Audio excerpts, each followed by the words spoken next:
Hey there, coffee lovers. Want to support your favorite creator and help end the stigma surrounding so much of the motherhood and parenthood experience? Check out my Buy Me a Coffee page. For just a few bucks, you can treat me to a warm beverage, or you can join a monthly membership to help me keep creating the content you love. It's a win-win. Just head to buymeacoffee.com/quietconnectionpodcast and check out our options. Let's fuel our mama mission together.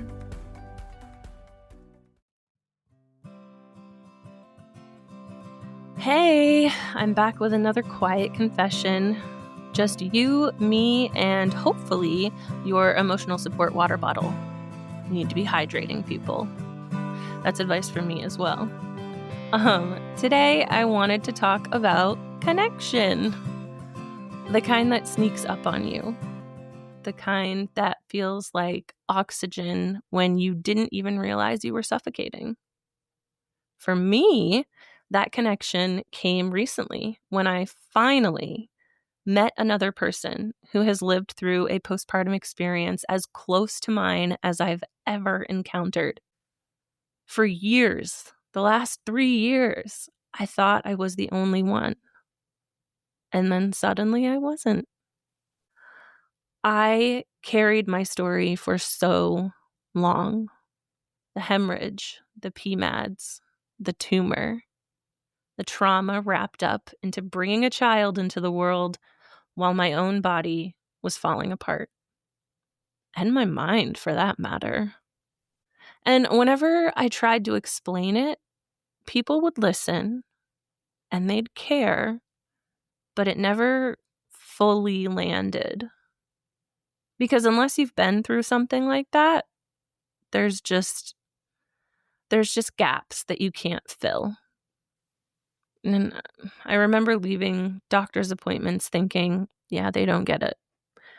Or they don't believe me, or they are not taking me seriously. Or even talking to friends and feeling that guilt, like I was constantly being a downer because I had nothing good to add to the conversation. When asked, "How are you doing?" I went straight to the lie. I'm fine. Because who wants to say, I'm sick? I'm still sick. I'm more sick. Ugh. That part is so isolating.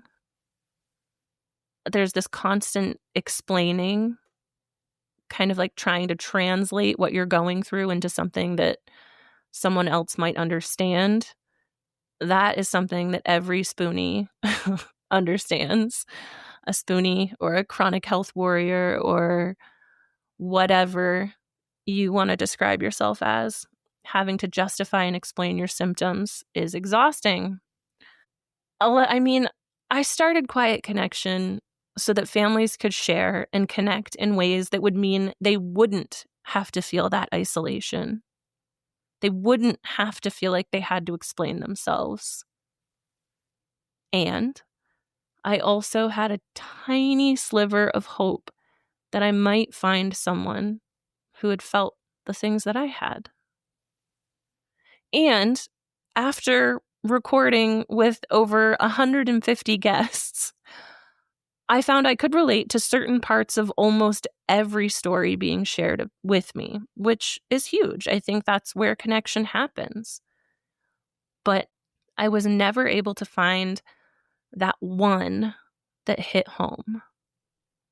It was like a missing puzzle piece that I'd just given up on finding. And I'd become mostly okay with that. And then, out of nowhere, this connection. Through Instagram, of all places. Shout out to Catherine. Of course, for the life of me, I am forgetting her username, but I will tag her in the show notes. But she posted one of those tag 10 accounts that could use some love stories. I have grown to absolutely love Catherine, and she will be on the podcast early in 2026. So yeah, check out her episode when it airs. But it was it was just a story. Tag 10 accounts that could use some love. there was an account tagged alongside mine, and I followed all the accounts because I do that. And then I saw a post on just my regular Instagram feed that read like a page out of my own life story.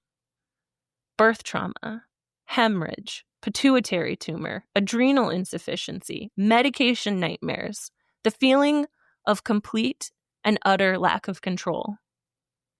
Another person who had lived it, who didn't need me to explain the medical jargon or the fear or the way your body feels like a stranger.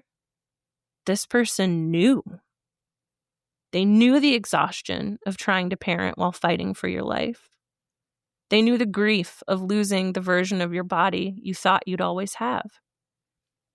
And in that knowing, something in me broke, but also got put together all at once.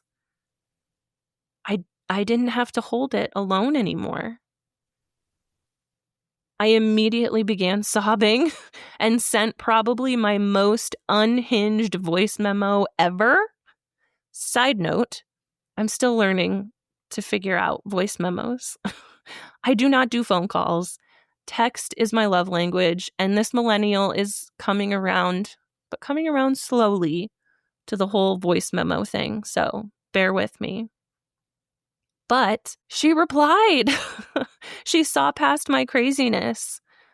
She not only replied, but she validated my experience. She was so incredibly kind and said the one thing I've been dying to hear for 3 years. I see you. You are not alone. We're in this together. I cannot overstate what that did for my nervous system. To feel seen at that level, to feel like I belonged, even in something that's so rare and so painful. It just was beyond words. It made me think about community differently. We talk about finding your people like it has to be this big group or it has to be physically in your community. But sometimes one person is all it takes to make you feel seen in a way that you never thought possible. And that person can come in the form of a pocket friend. One me too can carry you through years of inner battles. One shared story can rewrite the way you carry your own. One social media connection can change your life. It reminded me why I started Quiet Connection in the first place. Because maybe, through this podcast and community, someone else feels that same relief, that same breath of, oh my God, I'm not the only one. So, if you're carrying something heavy, something that feels too rare or too specific, please don't give up on finding your missing puzzle piece. They are out there. And when you do connect, it changes everything. I'll keep you updated as this connection unfolds because there are so many exciting opportunities that we're going to explore. And I don't want to give away anything about their identity before I get to know them a little better. They deserve their privacy too. But until next week, don't forget to look for the glimmers.